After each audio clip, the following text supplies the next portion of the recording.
Vamos lá, meus irmãos, vamos lá, continuando nosso 8º dia de aula de História Eclesiástica 2. Hoje estamos tratando sobre o Império Bizantino.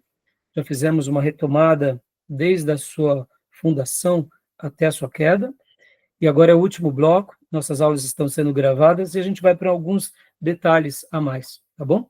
Logo depois da queda do Império Bizantino, acontece algo bem curioso, que, na realidade, como que ainda a história deles é preservada? Aí onde também entra aquilo que nós já aprendemos no passado, que são a importância dos monastérios. Ou seja, os mosteiros se tornam faróis de esperança para quem? Para os cristãos que ainda restaram do Império Bizantino. E vou compartilhar aqui com vocês uma foto bem curiosa de um mosteiro medieval dessa região. Olha só. E, de uma forma ou de outra, o que eles fizeram, né? Os monastérios? Podem ver que, mais uma vez, a abóbora aqui, ó, né? Sempre caracterizando esse período da história e esse legado, né? Então, o que acontece? Os mosteiros, eles se tornam faróis de esperança, dando apoio e fortalecimento para os cristãos da Igreja Ortodoxa, porque mesmo com os turcos otomanos dominando Constantinopla, haviam também no Oriente os mosteiros, e eles continuam fazendo parte do que? Da preservação. Deixa eu aqui mostrar outra gravura para vocês, ó. Aqui, essa é uma gravura onde eles continuam preservando e fazendo com que toda a história, toda a cultura, todo o legado de glória que um dia existiu, tudo isso foi preservado por meio dos mosteiros.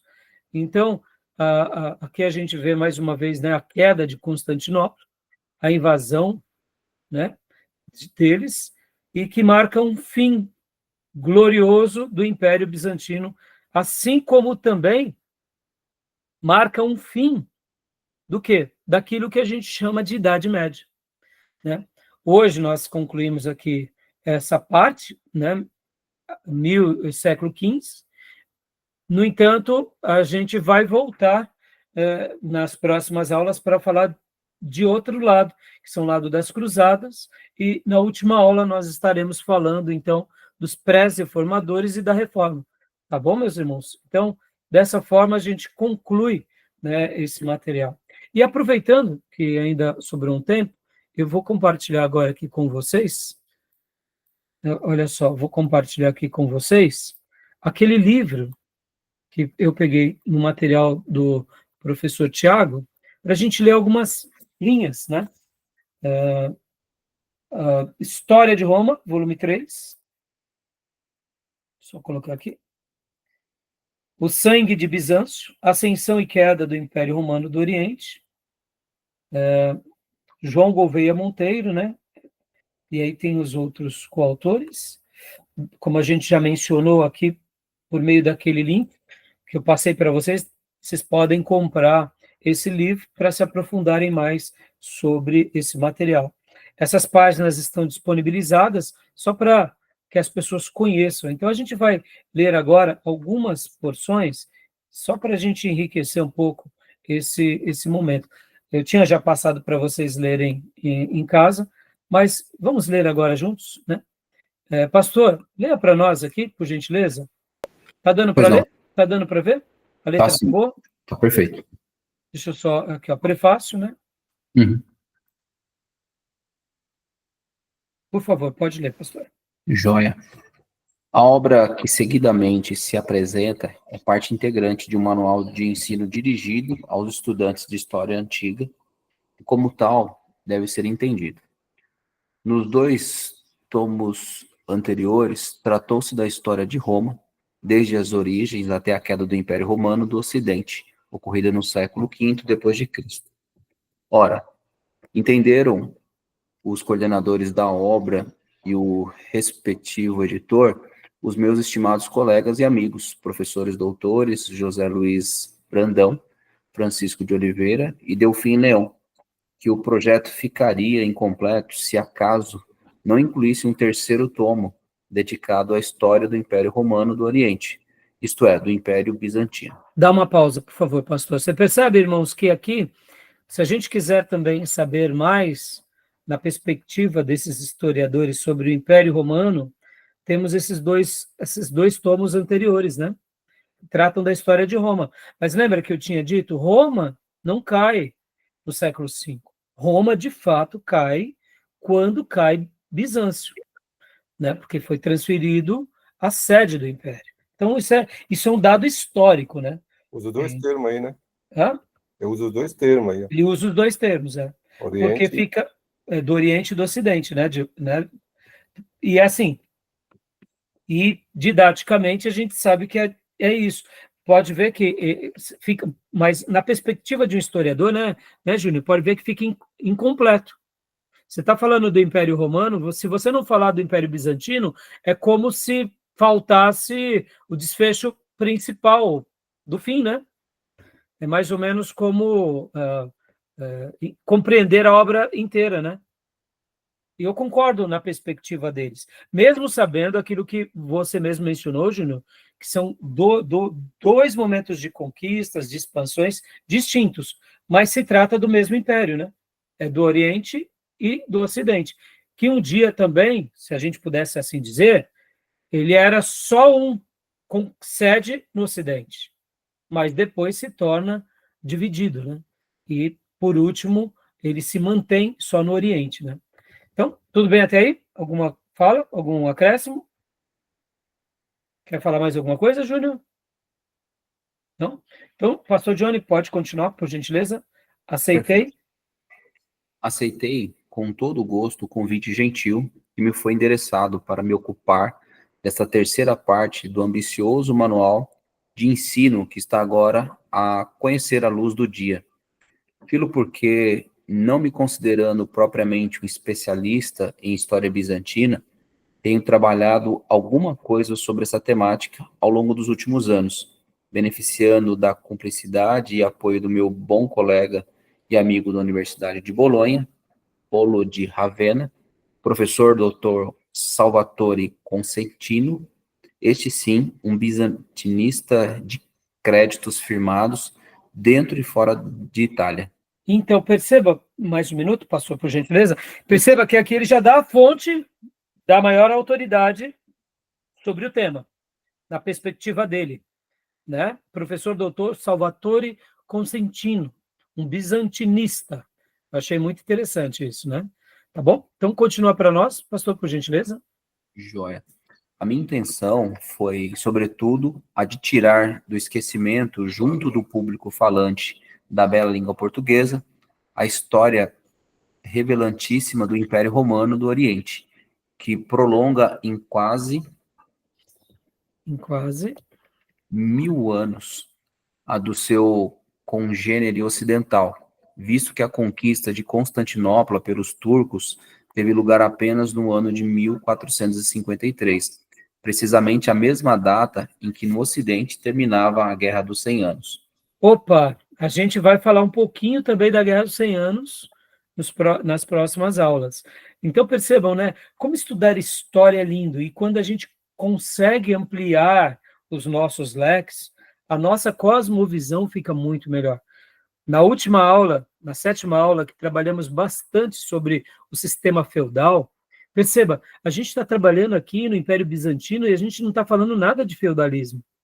Ou seja, na mesma história em que muitos estão vivendo um período feudal, um período ali de profundas dificuldades pelo momento que eles estavam vivendo, em que não havia comércio, ou quando se tinha comércio era troca de alimentos, de gado, para se subsistir. A moeda já não era uma coisa tão corrente por causa das dificuldades. A gente está olhando agora, passamos a olhar para o outro lado, e que o sistema feudal quase não existiu. Por quê? Porque tinha um império forte, conquistas marítimas, tinham guarnições excelentes, muralhas protetoras, o mar que também fazia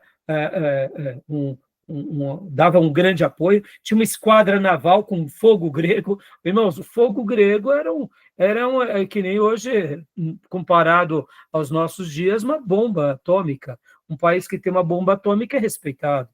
Um país que tem armas de ponta é respeitado. Percebam o risco que nós, até como brasileiros, estamos vivendo há séculos, e o povo brasileiro não acorda sobre essa questão de fazer o que? Frente às suas defesas, ter um exército cada dia mais arrojado, ter defesas cada dia mais bem guarnecida. E aqui não estou falando isso para a gente atacar as outras nações, não. Estou falando apenas para a gente se defender, né? Perceba, né? Então, olha como estudar história é riquíssimo, né? Enquanto o mundo... Ucrânia, né? A Ucrânia se desfez das suas armas, quando foi invadida, cadê as suas armas? Cadê suas armas? Exatamente. Então, você vê, Júnior, como é complicado, né? Por isso que estudar a história é aprender com o passado, né? Para a gente poder dar passos firmes para o futuro, né? E quem não conhece a sua história está fadado aos mesmos erros daqueles que passaram. Então, continua para nós, pastor, por gentileza. Continua assim. Não creio que seja possível compreender a Europa atual sem considerar alguma demora à história do Império Bizantino. Só através dela poderemos perceber verdadeiramente o início da expansão muçulmana, o percurso do cristianismo no mundo medieval, a constituição da Igreja Ortodoxa, o aparecimento do alfabeto cirílico e a afirmação das entidades políticas que estão na origem dos nacionalismos balcânicos contemporâneos, Sérvia, Bulgária.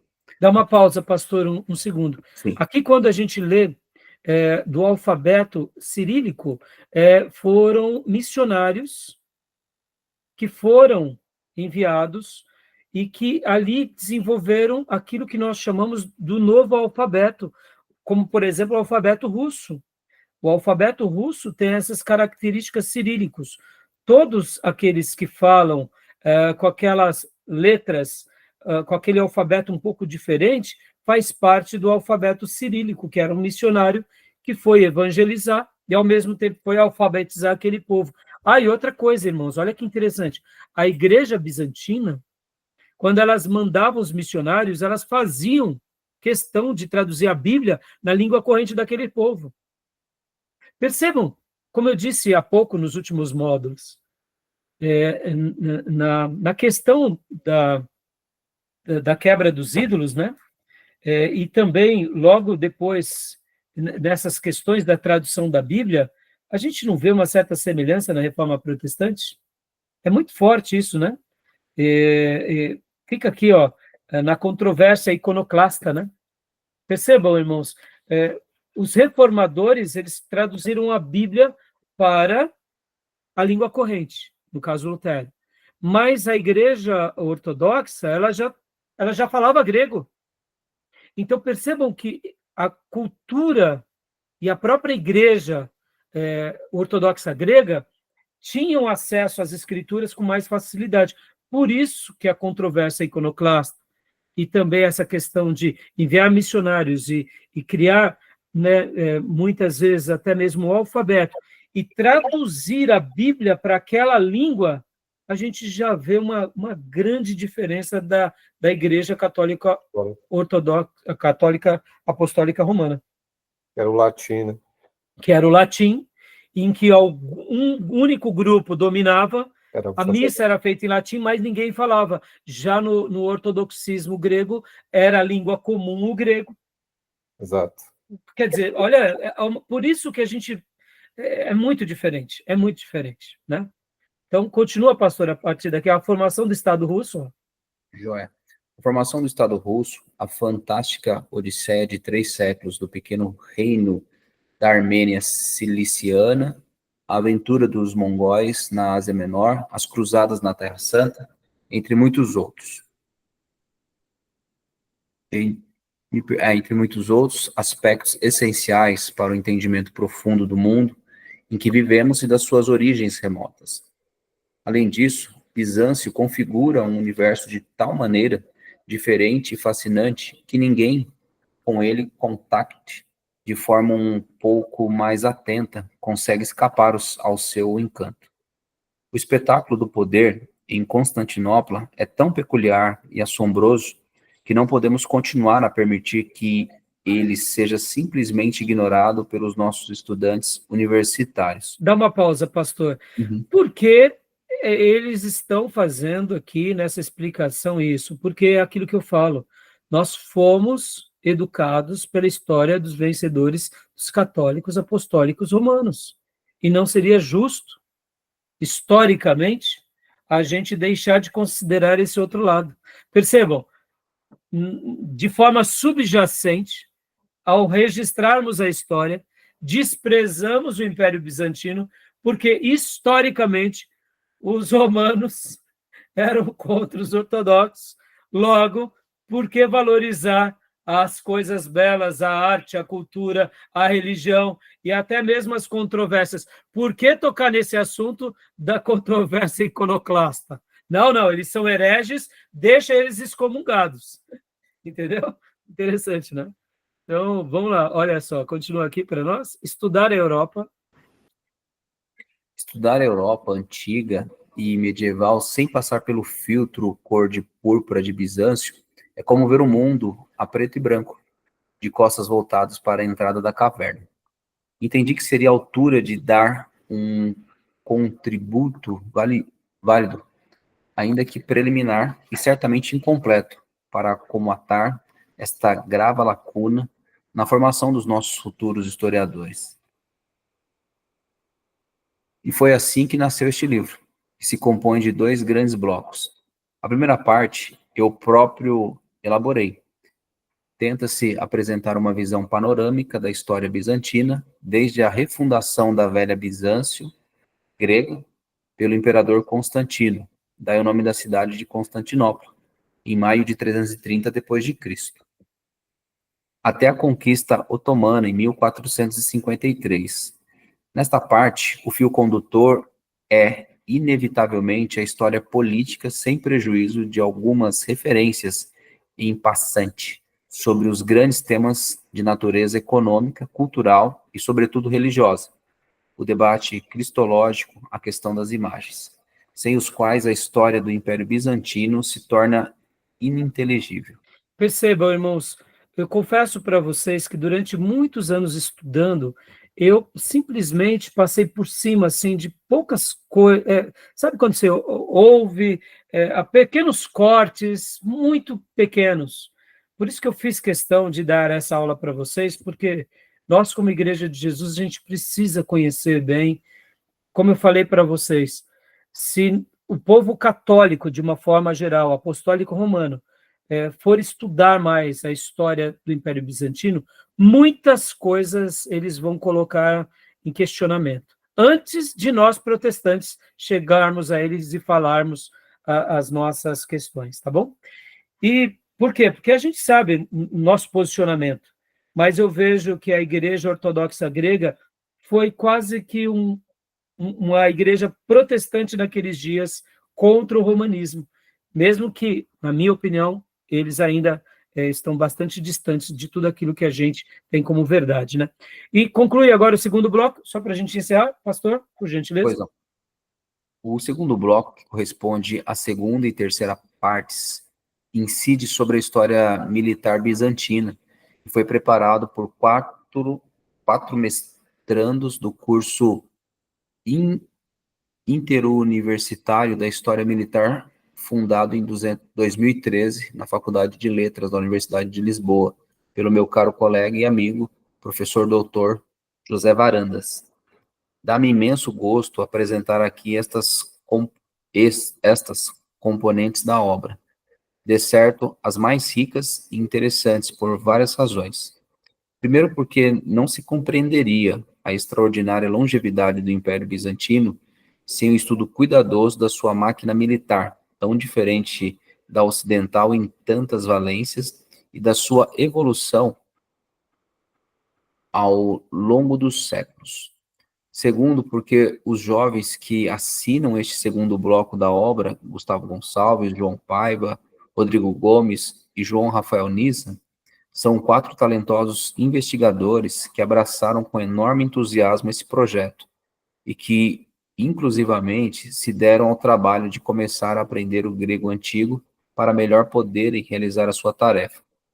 Todos eles têm agora em mãos dissertações de mestrado ou de doutoramento sobre tratados militares bizantinos, pelo que bem se pode afirmar que constituirão a primeira geração de bizantinistas portugueses. Opa, pelo quê? Pelo menos, né? No que a ciência da história diz respeito. Ora, isto é extremamente gratificante para quem os acompanha e é também uma considerável mais-valia para a Universidade Portuguesa. Enquanto manual escolar, este volume não pretende ser um trabalho de pesquisa e de investigação no sentido rigoroso do termo.